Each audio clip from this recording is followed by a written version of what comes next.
एक 2 महिन्यापासून भारतीय राजकारणाची एक दिशा बदलती की काय अशा पद्धतीची आशा वाटू लागलेली आहे.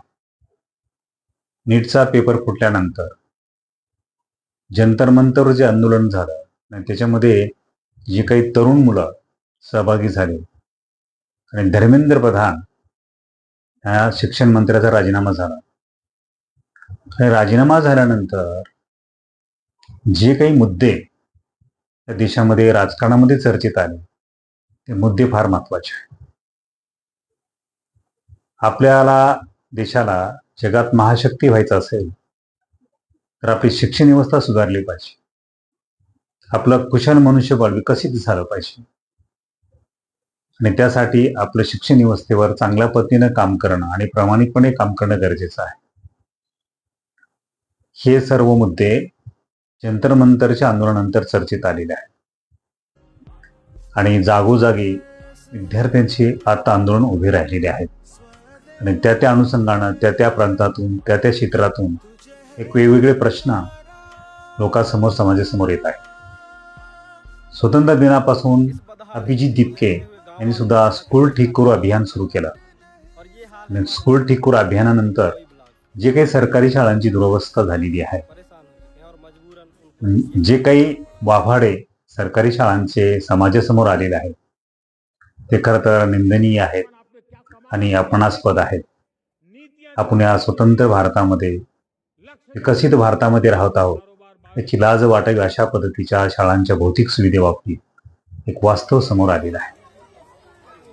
त्यानंतर पुणे येथे राहुल गांधी विरोधी पक्ष नेते यांनी छात्रों की गुंज एक कार्यक्रम पार पडला आणि त्याच्यामध्ये तरुण मुलींनी सहभाग नोंदवला आणि ज्या पद्धतीने मुली व्यक्त झाल्या आणि त्यांनी जे काही प्रश्न त्यांचे मांडले त्या अनुषंगानं बरेचसं राजकारण त्या प्रश्नाभोवती आता गुरफटलं गेलेलं आहे आणि राजकारणामध्ये चर्चा सुरू झालेली आहे.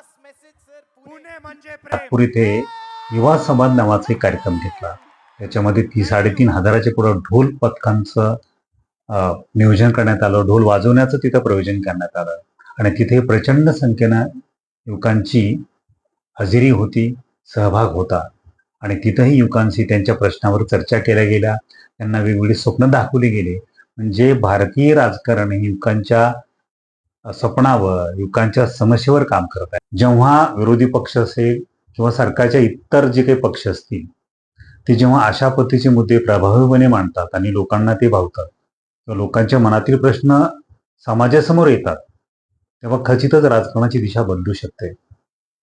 आणि अनेक दशकापासून जे भारतीय राजकारण धर्म, जात आणि प्रांत याच्यामध्ये जे गुरफटून गेलेलं आहे ते आता वेगळं निघते की काय अशा पद्धतीची आशा वाटू लागलेली आहे.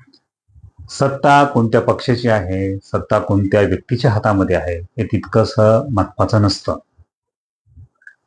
तर सत्ता कोणत्या प्रश्नासाठी काम करते, सत्ता कोणत्या स्वप्नांसाठी काम करते आणि सत्ता कुठल्या प्रश्नाभोवती राजकारण करते हे खरं महत्वाचं आहे.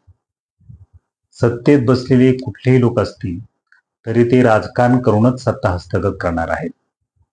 कारण आपली बहुपक्षीय संसदीय लोकशाही आहे, त्याच्यावर राजकारण टाळून इथं काही घडणार नाही आणि त्याच्यामुळं फक्त राजकारण सकारात्मक घडलं पाहिजे. राजकारणामध्ये जे काही मुद्दे आहेत ते मुद्दे चर्चेत गेले पाहिजेत आणि त्या मुद्द्याभोवती राजकारण गुंपलं गेलं पाहिजे. अनेक दशकापासून जे काही राजकारण, भारतीय राजकारण जे राहिलेलं आहे ते धर्म, प्रांत अनेक वेगवेगळ्या अस्मिता याच्याभोवती ते गुंपलं गेलेलं होतं. त्याच्यामध्ये नागरिकांना गुरफटलं जात होतं, विरोधी पक्षाकडनंही आणि सत्ताधारी पक्षाकडनंही. आणि त्याच्यामुळं जे काही मूळ प्रश्न नागरिकांचे आहेत, देशाचे आहेत ते मूळ प्रश्न बाजूला राहत होते.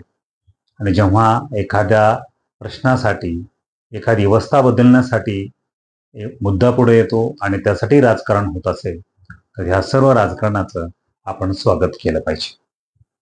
छात्रों की गुंजला किती प्रतिसाद मिळाला, राहुल गांधीचं उदोउद करण्याचा हा विषय नाही, पण राहुल गांधीच्या त्या कार्यक्रमामुळं जी काही राजकारणाला दिशा वेगळी मिळू शकते अशी थोडीशी आशा वाटू लागलेली आहे.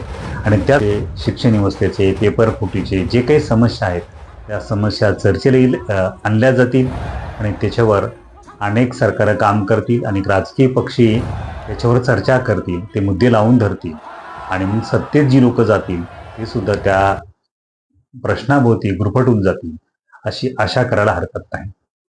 नाहीतर आता जे काही 5-6 वर्षापूर्वी जे काही महाराष्ट्रामध्ये जे काही राजकारण झालं 2022च्या नंतर, त्याच्यामध्ये एक वेगळ्या पद्धतीची संस्कृती रुजण्याचं काम महाराष्ट्रामध्ये झालेलं आहे.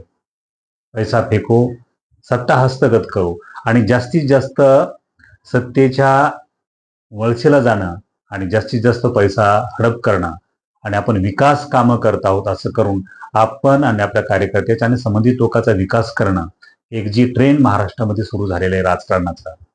म्हणजे अनेक जे काही आमदार फुटतायत, खासदार फुटतायत, ते सातत्यानं सांगतात आम्ही विकासासाठी फुटतोय आणि कोट्यावधी रुपये खर्च होत आहेत. पण जे मूळ प्रश्न आहेत महाराष्ट्राचे असतील किंवा देशाचे असतील, त्या प्रश्नावर कोणीही काम करताना दिसत नाही. आणि म्हणून जी काही वेगळी संस्कृती, त्याच्यामध्ये सत्ता करण्याची जी काही खुशाल चेंडू वृत्ती किंवा संधिसाधू वृत्ती जी काही महाराष्ट्रीय राजकारणी वाढली होती, त्यालाही आळा बसेल अशी आशा करायला हरकत नाही.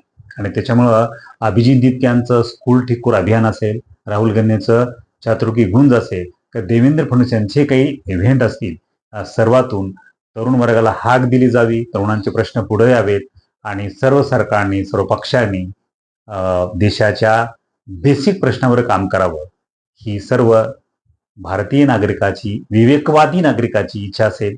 ज्यांना धर्म, प्रांत किंवा इतर जे काही मुद्दे महत्वाचे वाटते ते त्या व्यक्तिगत मुद्दे आहेत, त्या धर्माने, त्या प्रांताने ते मुद्दे हाती घ्यावेत. आणि भारतीय सध्या ज्या राजकीय घटना घडत आहे त्याच्यावर नक्कीच आशा आहे की भारतीय राजकारणाच्या राष्ट्रीय प्रवाहामध्ये आता प्रमुख मुद्द्यावर, मूलभूत समस्येवर आणि मूलभूत प्रश्नावर राजकारण खेळलं जाईल, चर्चेलं जाईल आणि त्यासाठीच सत्ताकारण केलं जाईल, अशी आशा वाटते. तुम्हाला नक्की काय वाटतं कमेंट करून नक्की मला कळवा. लाईक करा, शेअर करा. जर माझा चॅनल सबस्क्राईब केला नसेल तर जरूर सबस्क्राईब करा. धन्यवाद.